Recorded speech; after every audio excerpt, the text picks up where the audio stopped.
ಅಪಕೃತ್ಯಕ್ಕೆ ಪ್ರತೀಕಾರ ಪಕ್ಕ ಎನ್ನುವ ಮತ್ತೊಂದು ಸುಳಿವನ್ನ ನಮ್ಮ ವಾಯುಸೇನೆ ನೀಡಿದೆ. ನಮ್ಮ ಸಮರಕಲಿಗಳಾದಂತಹ ಫೈಟರ್ ಜೆಟ್ಗಳು ಫೀಲ್ಡ್ಗೆ ಇಳಿದಿದ್ದು ಗಂಗಾ ಎಕ್ಸ್‌ಪ್ರೆಸ್ ವೇನಲ್ಲಿ ಶಕ್ತಿಯನ್ನ ಪ್ರದರ್ಶಿಸಿದೆ. ಇದೀಗ ಹೇಡಿ ಪಾಕ್ಗೆ ಈಗ ಎದೆಯಲ್ಲಿ ಢವಢವ ಶುರುವಾಗಿದೆ.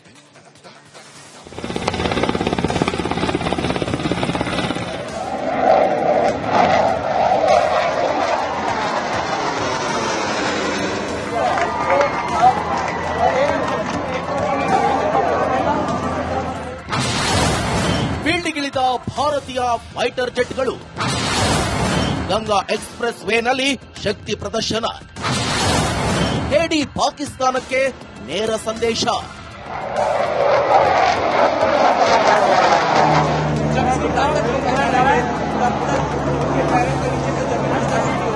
ಹೌದು, ಪಹಲಗಾಂವ್ ದಾಳಿ ಪ್ರತೀಕಾರಕ್ಕೆ ಪಾಕಿಸ್ತಾನದ ವಿರುದ್ಧ ಭಾರತ ತೊಡೆತಟ್ಟಾಗಿದೆ. ಈಗಾಗಲೇ ಪಾಕಿಸ್ತಾನದ ವಿರುದ್ಧ ರಾಜತಾಂತ್ರಿಕ ಯುದ್ಧ ಸಾರಿಯಾಗಿದೆ. ಯಾವುದೇ ಕ್ಷಣದಲ್ಲಿ ಭಾರತ ಪಾಕ್ ಮೇಲೆ ಅಟ್ಯಾಕ್ ಮಾಡುವ ಸಾಧ್ಯತೆ ಇದೆ. ಇದೀಗ ಯುದ್ಧದ ಮುನ್ಸೂಚನೆ ಎಂಬಂತೆ ಗಂಗಾ ಎಕ್ಸ್‌ಪ್ರೆಸ್ ವೇನಲ್ಲಿ ನಮ್ಮ ವಾಯುಸೇನೆಯ ಸಮರಕಲಿಗಳಾದ Rafale, Sukhoi, MiG, Mirage, Jaguar fighter ಜೆಟ್ಗಳು ಸಮರಾಭ್ಯಾಸ ಮಾಡಿವೆ.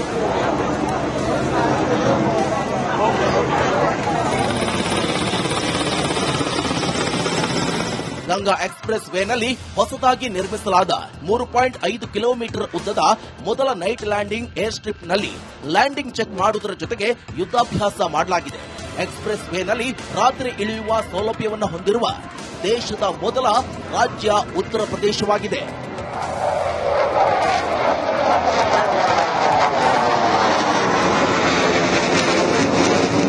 ಇದೀಗ ಪಾಕಿಸ್ತಾನದ ಎದೆಯಲ್ಲಿ ನಡುಕ ಶುರುವಾಗಿದ್ದು, ಹಾಗಾದರೆ ನಮ್ಮ ಫೈಟರ್ ಜೆಟ್ಗಳು ಎಷ್ಟು ಶಕ್ತಿಶಾಲಿ ಎನ್ನುವುದನ್ನ ನೋಡೋದಾದರೆ, ರಫೇಲ್ ಯುದ್ಧ ವಿಮಾನದ ರೇಂಜ್ ಬರೋಬ್ಬರಿ 37,000 ಕಿಲೋಮೀಟರ್ ಆಗಿದ್ದು ಉದ್ದ 15.27 ಮೀಟರ್ ಹೊಂದಿದೆ. ಇನ್ನು ಗಂಟೆಗೆ 1912 ಕಿಲೋಮೀಟರ್ ವೇಗದಲ್ಲಿ ಹಾರುತ್ತೆ.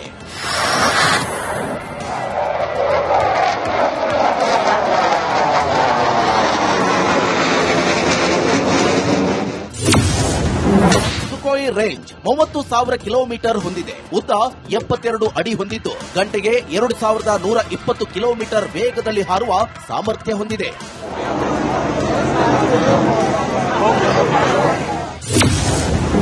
ಜಾಗ್ವಾರ್ ಫೈಟರ್ ಜೆಟ್ ಇದರ ರೇಂಜ್ 900 ಕಿಲೋಮೀಟರ್ ಇದ್ದು ಉದ್ದ 55.3 ಅಡಿ ಹೊಂದಿದೆ. ಗಂಟೆಗೆ 1700 ಕಿಲೋಮೀಟರ್ ವೇಗದಲ್ಲಿ ಹಾರುವ ಸಾಮರ್ಥ್ಯವನ್ನು ಹೊಂದಿದೆ.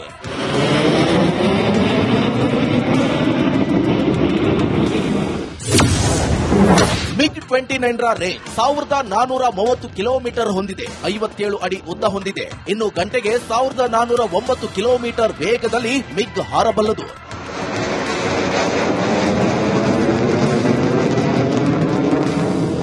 ಈಗ ಏನೇ ಇದ್ರೂ ಪಾಕಿಸ್ತಾನಕ್ಕೆ ನುಗ್ಗೋದೊಂದೇ ಬಾಕಿ ಇದ್ದು ಪಹಲಗಾಂವ್ ದಾಳಿಗೆ ಪ್ರತೀಕಾರ ತೀರಿಸಿಕೊಳ್ಳಲೇಬೇಕಿದೆ.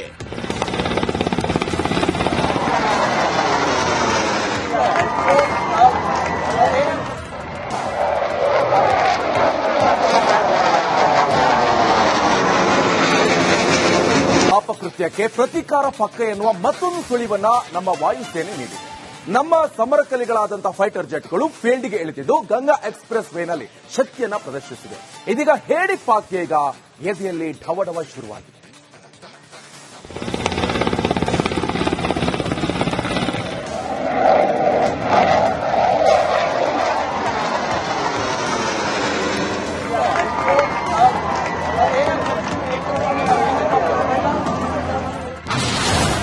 ಫೀಲ್ಡ್ಗಿಳಿದ ಭಾರತೀಯ ಫೈಟರ್ ಜೆಟ್ಗಳು ಗಂಗಾ ಎಕ್ಸ್‌ಪ್ರೆಸ್ ವೇನಲ್ಲಿ ಶಕ್ತಿ ಪ್ರದರ್ಶನ.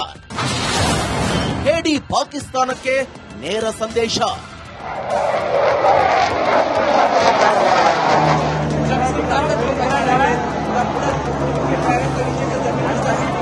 ಹೌದು, ಪಹಲಗಾಂವ್ ದಾಳಿ ಪ್ರತೀಕಾರಕ್ಕೆ ಪಾಕಿಸ್ತಾನದ ವಿರುದ್ಧ ಭಾರತ ತೊಡೆತಟ್ಟಾಗಿದೆ. ಈಗಾಗಲೇ ಪಾಕಿಸ್ತಾನದ ವಿರುದ್ಧ ರಾಜತಾಂತ್ರಿಕ ಯುದ್ಧ ಸಾರಿಯಾಗಿದೆ. ಯಾವುದೇ ಕ್ಷಣದಲ್ಲಿ ಭಾರತ ಪಾಕ್ ಮೇಲೆ ಅಟ್ಯಾಕ್ ಮಾಡುವ ಸಾಧ್ಯತೆ ಇದೆ. ಇದೀಗ ಯುದ್ಧದ ಮುನ್ಸೂಚನೆ ಎಂಬಂತೆ ಗಂಗಾ ಎಕ್ಸ್‌ಪ್ರೆಸ್ ವೇನಲ್ಲಿ ನಮ್ಮ ವಾಯುಸೇನೆಯ ಸಮರಕಲಿಗಳಾದ Rafale, Sukhoi, MiG, Mirage, Jaguar fighter ಜೆಟ್ಗಳು ಸಮರಾಭ್ಯಾಸ ಮಾಡಿವೆ.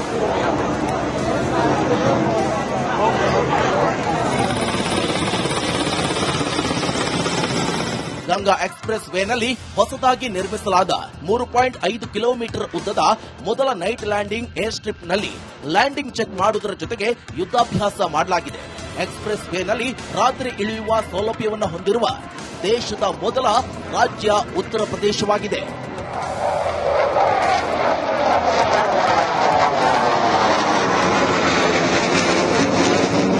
ಇದೀಗ ಪಾಕಿಸ್ತಾನದ ಎದೆಯಲ್ಲಿ ನಡುಕ ಶುರುವಾಗಿದ್ದು, ಹಾಗಾದರೆ ನಮ್ಮ ಫೈಟರ್ ಜೆಟ್ಗಳು ಎಷ್ಟು ಶಕ್ತಿಶಾಲಿ ಎನ್ನುವುದನ್ನ ನೋಡೋದಾದರೆ, ರಫೇಲ್ ಯುದ್ಧ ವಿಮಾನದ ರೇಂಜ್ ಬರೋಬ್ಬರಿ 37,000 ಕಿಲೋಮೀಟರ್ ಆಗಿದ್ದು ಉದ್ದ 15.27 ಮೀಟರ್ ಹೊಂದಿದೆ. ಇನ್ನು ಗಂಟೆಗೆ 1912 ಕಿಲೋಮೀಟರ್ ವೇಗದಲ್ಲಿ ಹಾರುತ್ತೆ.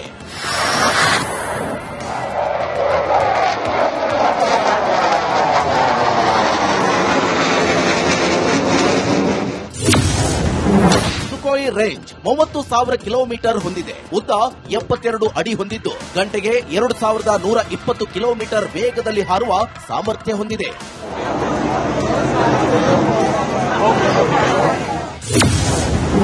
ಜಾಗ್ವಾರ್ ಫೈಟರ್ ಜೆಟ್ ಇದರ ರೇಂಜ್ 900 ಕಿಲೋಮೀಟರ್ ಇದ್ದು ಉದ್ದ 55.3 ಅಡಿ ಹೊಂದಿದೆ. ಗಂಟೆಗೆ 1,700 ಕಿಲೋಮೀಟರ್ ವೇಗದಲ್ಲಿ ಹಾರುವ ಸಾಮರ್ಥ್ಯವನ್ನು ಹೊಂದಿದೆ.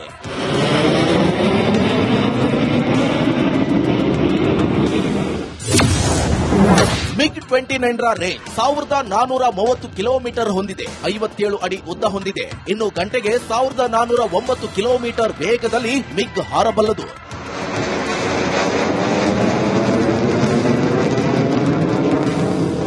ಈಗ ಏನೇ ಇದ್ರೂ ಪಾಕಿಸ್ತಾನಕ್ಕೆ ನುಗ್ಗೋದೊಂದೇ ಬಾಕಿ ಇದ್ದು ಪಹಲ್ಗಾಂವ್ ದಾಳಿಗೆ ಪ್ರತೀಕಾರ ತೀರಿಸಿಕೊಳ್ಳಲೇಬೇಕಿದೆ.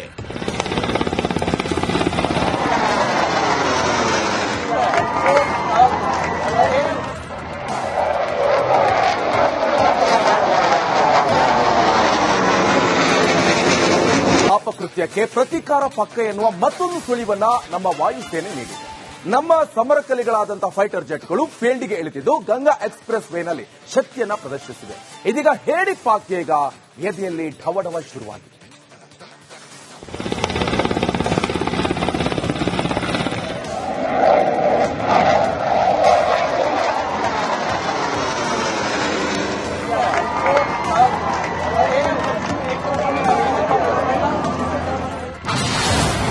ಫೀಲ್ಡ್ಗಿಳಿದ ಭಾರತೀಯ ಫೈಟರ್ ಜೆಟ್ಗಳು ಗಂಗಾ ಎಕ್ಸ್ಪ್ರೆಸ್ ವೇನಲ್ಲಿ ಶಕ್ತಿ ಪ್ರದರ್ಶನ.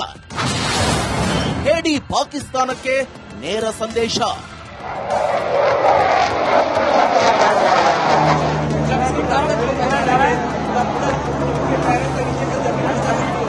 ಹೌದು, ಪಹಲ್ಗಾಂವ್ ದಾಳಿ ಪ್ರತೀಕಾರಕ್ಕೆ ಪಾಕಿಸ್ತಾನದ ವಿರುದ್ಧ ಭಾರತ ತೊಡೆತಟ್ಟಾಗಿದೆ. ಈಗಾಗಲೇ ಪಾಕಿಸ್ತಾನದ ವಿರುದ್ಧ ರಾಜತಾಂತ್ರಿಕ ಯುದ್ಧ ಸಾರಿಯಾಗಿದೆ. ಯಾವುದೇ ಕ್ಷಣದಲ್ಲಿ ಭಾರತ ಪಾಕ್ ಮೇಲೆ ಅಟ್ಯಾಕ್ ಮಾಡುವ ಸಾಧ್ಯತೆ ಇದೆ. ಇದೀಗ ಯುದ್ಧದ ಮುನ್ಸೂಚನೆ ಎಂಬಂತೆ ಗಂಗಾ ಎಕ್ಸ್ಪ್ರೆಸ್ ವೇನಲ್ಲಿ ನಮ್ಮ ವಾಯುಸೇನೆಯ ಸಮರಕಲಿಗಳಾದ Rafale, Sukhoi, MiG, Mirage, Jaguar fighter